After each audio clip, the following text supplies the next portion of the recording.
Olá, boa noite a você. Esse é o Jornal da Record. Confronto agora à noite termina com tiroteio na região da Cracolândia, em São Paulo. Bolsonaro diz que vai recorrer à justiça contra preços dos combustíveis. E os gols da noite pela Copa do Brasil. Mais 5 times garantiram vaga nas oitavas de final. O Jornal da Record já está no ar.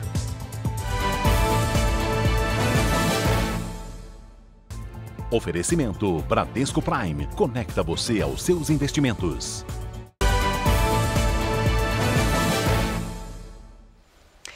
A gente abre esta edição do Jornal da Record com uma notícia de agora há pouco. Um confronto na região da Cracolândia, no centro da capital paulista, terminou com uma pessoa baleada. E quem acompanha este caso é a Giovana Rizardo.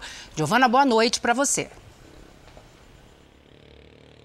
Oi, Salsi, boa noite para você, boa noite a todos. Olha, um dia depois da operação que aconteceu para prender pessoas ligadas ao tráfico, o que aconteceu, Salsi, foi o seguinte: aqui na cidade houve uma confusão, então, entre policiais e usuários de drogas, foi na região central. Nessas imagens que vocês vão ver agora, feita por moradores, dá para ver a correria. A confusão foi entre policiais e usuários em plena Avenida Rio Branco. Logo depois, acontecem os disparos. Uma pessoa é atingida e os bombeiros resgataram essa pessoa, que foi levada para a Santa Casa. Ainda não há informações mais claras sobre o confronto, mas logo depois, Salsi, começou uma ação policial para procurar traficantes infiltrados entre os dependentes químicos. A Praça Princesa Isabel, onde ficavam esses usuários até então, e depois que terminou essa operação na quarta-feira, ela continua desocupada. Salsi. Tá certo, Giovana. Daqui a pouquinho conversamos novamente. Na Argentina, manifestantes foram às ruas para protestar contra a fome e a pobreza. O grupo marchou pelas ruas de Buenos Aires até chegar à Casa Rosada, sede do Poder Executivo do país. Segundo a organização, 100 mil pessoas participaram do protesto. A manifestação acontece no mesmo dia em que a Argentina registrou a maior inflação dos últimos 30 anos. Em 12 meses, o país teve um aumento de 58% nos preços ao consumidor. No Chile, morreu a jornalista que foi baleada enquanto cobria uma marcha do Dia do Trabalho. Ela ficou internada por 12 dias. Francisca Sandoval foi uma das 3 pessoas feridas por tiros durante confrontos que aconteceram durante uma manifestação. Na semana passada, 3 autores dos disparos foram presos. Já na Cisjordânia, milhares de pessoas se reuniram para prestar homenagens à jornalista morta nesta quarta-feira num tiroteio enquanto cobria uma operação antiterrorismo.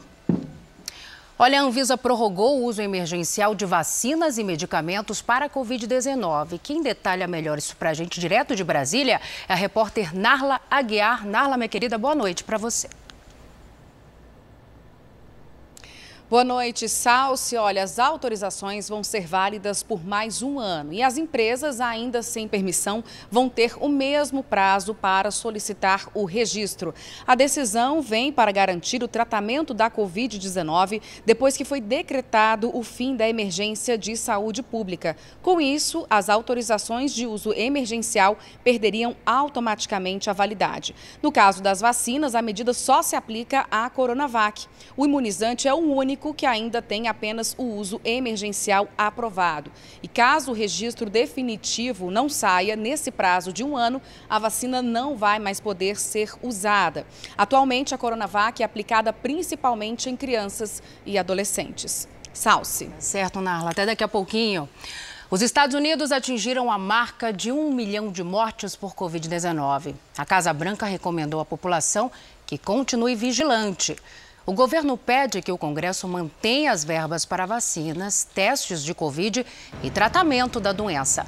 No mundo todo, a Covid provocou mais de 6 milhões e 200 mil mortes. Só na Europa foram mais de 2 milhões de óbitos. Triste recorde, né?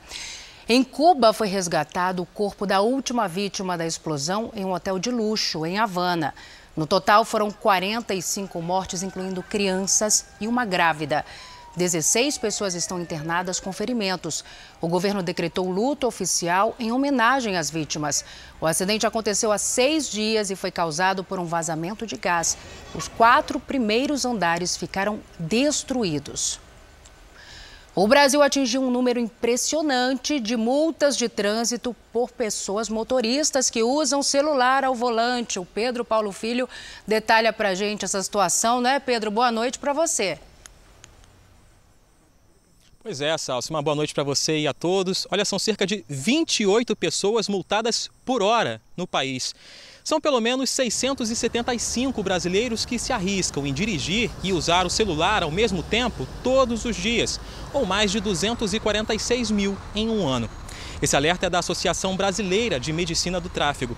É que mesmo sabendo que dirigir exige total atenção, é comum flagrar motoristas usando o telefone nas ruas do país. Só que, de acordo com o Código de Trânsito Brasileiro, quem for flagrado dirigindo e usando o telefone pode pagar uma multa de R$ 243,47 e ainda perder 7 pontos na carteira. Salsi. Aí se dói no bolso fica difícil, né? O pessoal fica com medo. Obrigada, Pedro, pelas informações. O Fundo das Nações Unidas para a Infância estima que quase 100 crianças foram mortas na Ucrânia somente em abril. Segundo o Unicef, o número real pode ser muito maior. O órgão ainda exigiu o fim dos bombardeios de escolas no território ucraniano. O presidente Volodymyr Zelensky acusou a Rússia de atacar instituições de ensino perto da cidade de Chernihiv, o norte da Ucrânia. O conflito também provocou a fuga de mais de 6 milhões de pessoas. Tropas dos Estados Unidos e de países aliados da OTAN fizeram um treinamento militar na Macedônia do Norte. 4.600 soldados participaram do exercício de resposta rápida, que também contou com paraquedistas e helicópteros. A operação militar incluiu forças do Reino Unido, Albânia, França e Itália. Nesta quinta-feira, a Finlândia anunciou que vai pedir para entrar para a OTAN, que é a Organização do Tratado do Atlântico Norte. O presidente do Tribunal Superior Eleitoral, ministro Edson Fachin, afirmou nesta quinta-feira que não vai aceitar interferência na justiça eleitoral. As declarações foram dadas durante uma visita à sala do TSE, onde ocorrem os testes de segurança nas urnas eletrônicas. O presidente da corte, Edson Fachin, decidiu dar o recado depois de ter sido pressionado nos últimos dias pelas Forças Armadas a seguir uma sugestão do presidente Jair Bolsonaro de que haja uma apuração paralela dos votos. Quem trata de eleições são forças desarmadas. E, portanto, as eleições dizem respeito à população civil que, de maneira livre e consciente, escolhe seus representantes. Logo, diálogo, sim, como disse, colaboração, sim, como eu disse. Mas na justiça eleitoral, quem dá a palavra final é a justiça eleitoral. A presença dos outros integrantes da corte ao longo do discurso e da entrevista de Fachin à imprensa é vista como um recado de que a corte está unida, diante de questionamentos direcionados ao sistema eleitoral brasileiro. Quem investe contra o processo eleitoral que está descrito na Constituição, investe contra a Constituição e investe contra a democracia. E este é um fato. Nós temos, como não poderia deixar de ser, o devido respeito a todo chefe de Estado, afinal de contas é chefe de Estado brasileiro eleito legitimamente pelo voto popular, e jamais nos furtaremos a qualquer diálogo com um chefe de Estado, com quem queira dialogar conosco.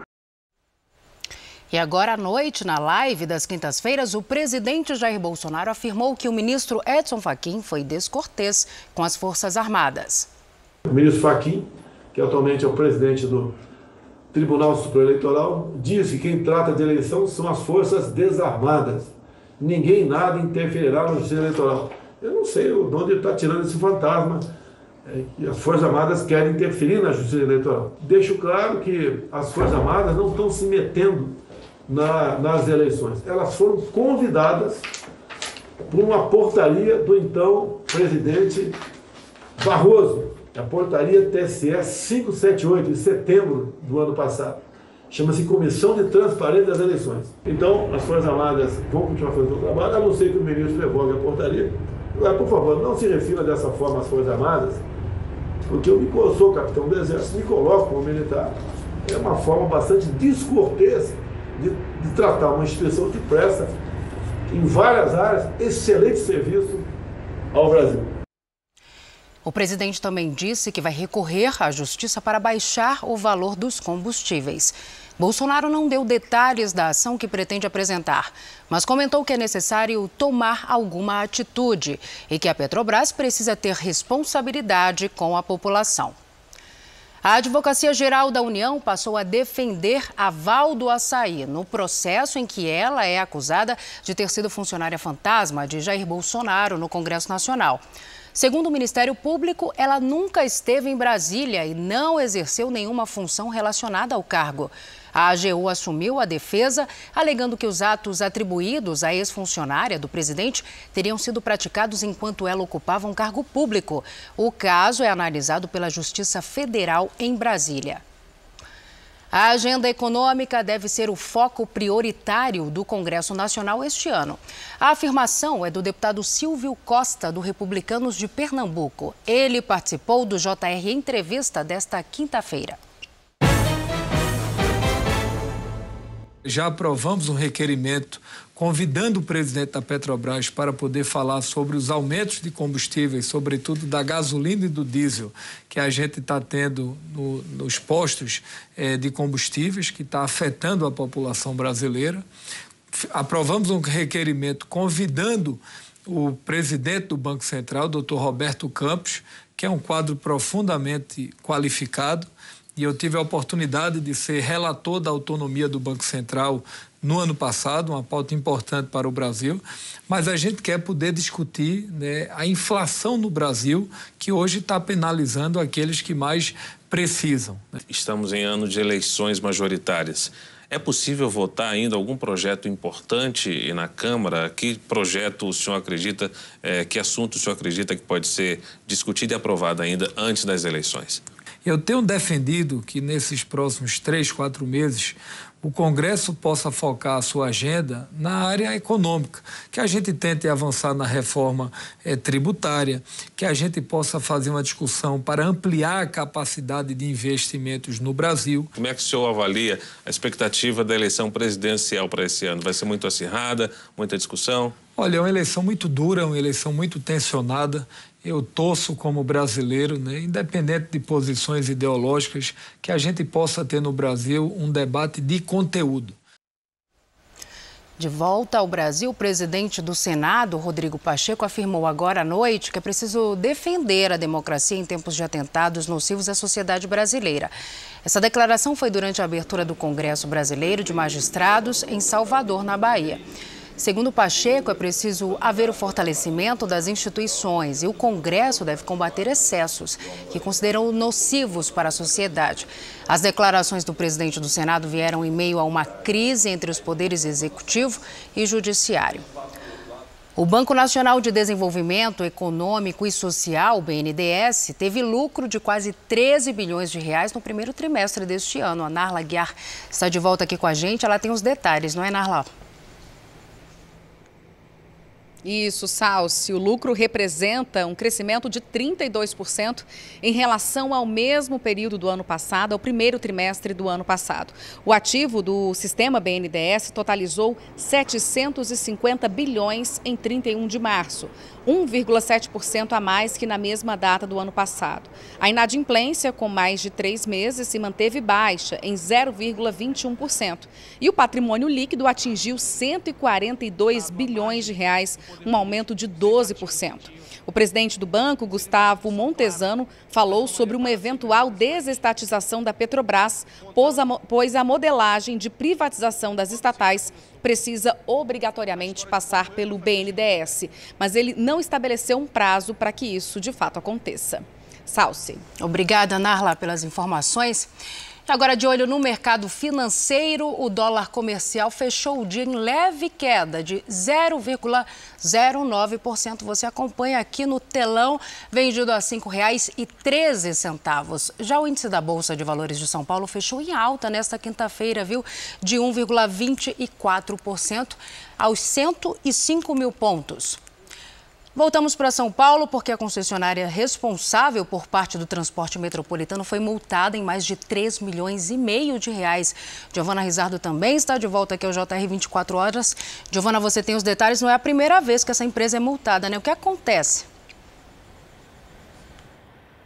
Não mesmo, Salsi. O que acontece? Olha, a Secretaria de Transportes Metropolitanas, que fiscaliza esse serviço, alega que a empresa não está cumprindo o que está previsto em contrato. Além disso, Salsi, desde o começo do ano, a Via Mobilidade é que é responsável por operar e também pela manutenção das linhas 8 Diamante e 9 Esmeralda dos trens metropolitanos. Então, o que acontece? A pasta afirma que houve falhas, como a abertura de portas do lado contrário à plataforma, desrespeito à fiscalização de via e outros problemas de obrigações contratuais.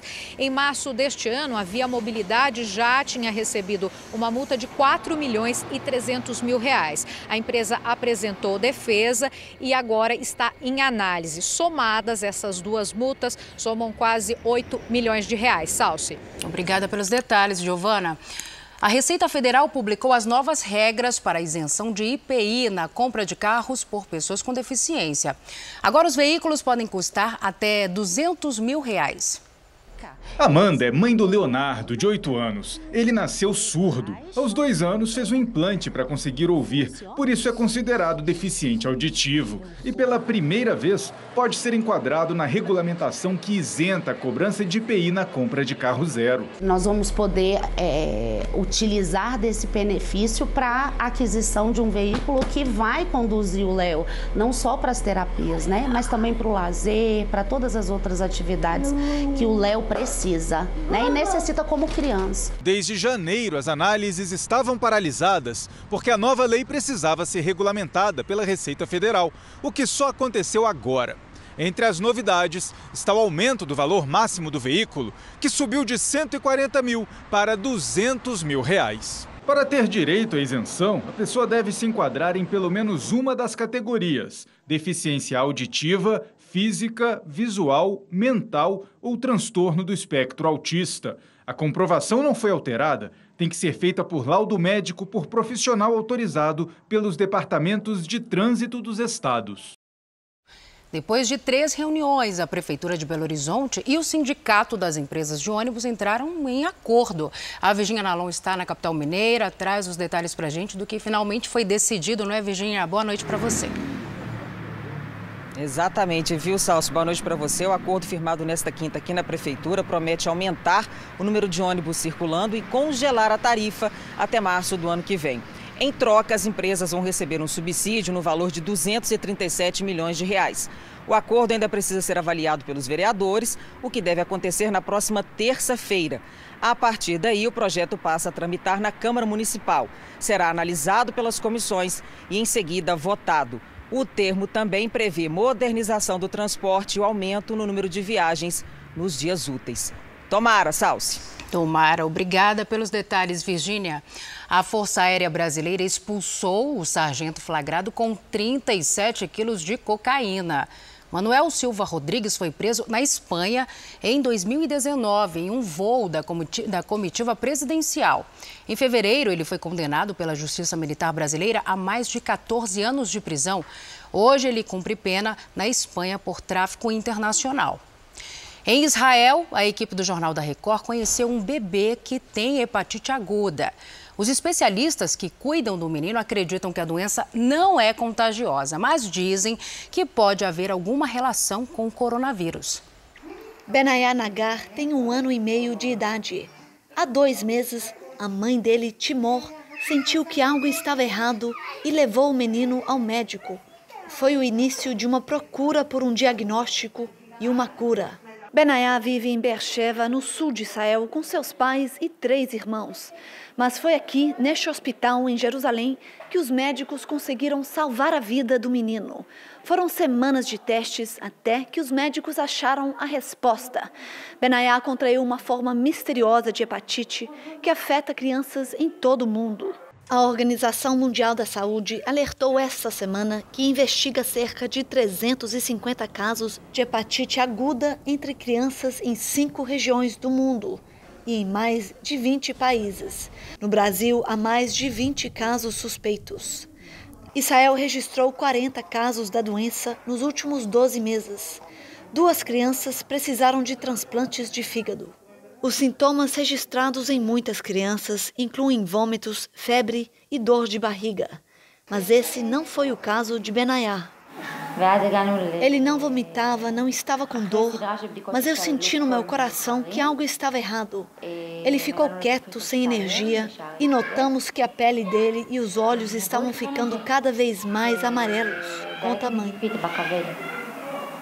Esse é um dos principais sinais de que o fígado não está funcionando bem. Benayá foi transferido para um hospital em Jerusalém, onde o Dr. Steyer iniciou o tratamento.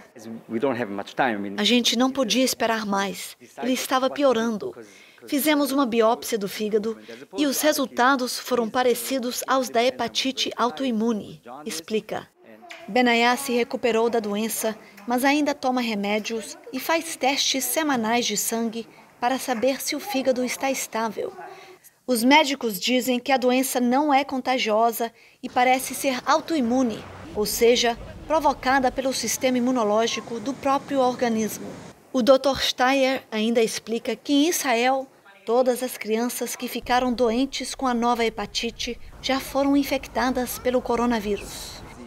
90% deles não foram vacinados porque eram muito jovens. Sabemos que a Covid pode causar doenças autoimunes, então acredito que essa onda de hepatite esteja ligada à pandemia, diz o médico. Na China, um avião saiu da pista no meio da decolagem e acabou pegando fogo. Você vai acompanhar nas imagens agora, olha, que mostram o momento do incêndio. Segundo a companhia aérea, as 122 pessoas a bordo foram salvas. Ainda bem, né? O comunicado ainda afirma que alguns passageiros tiveram ferimentos leves e foram levados para um hospital. O aeroporto fechou temporariamente e as causas do acidente ainda são investigadas. Agora, uma imagem que chega dos Estados Unidos e mostra o risco de parar o carro na estrada, mesmo no acostamento. Uma câmera de vigilância registrou o momento em que um caminhão acertou em cheio o veículo parado na estrada em Ohio. O impacto provocou uma forte explosão. Os motoristas foram socorridos e levados para um hospital. Os 2 estão internados em estado grave. E agora o futebol, no JR 24 horas, a Copa do Brasil definiu mais 5 equipes classificadas para as oitavas de final.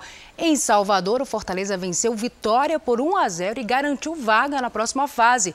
Os outros 4 jogos, vitória de Santos, São Paulo, Cruzeiro e Botafogo. Veja como foi.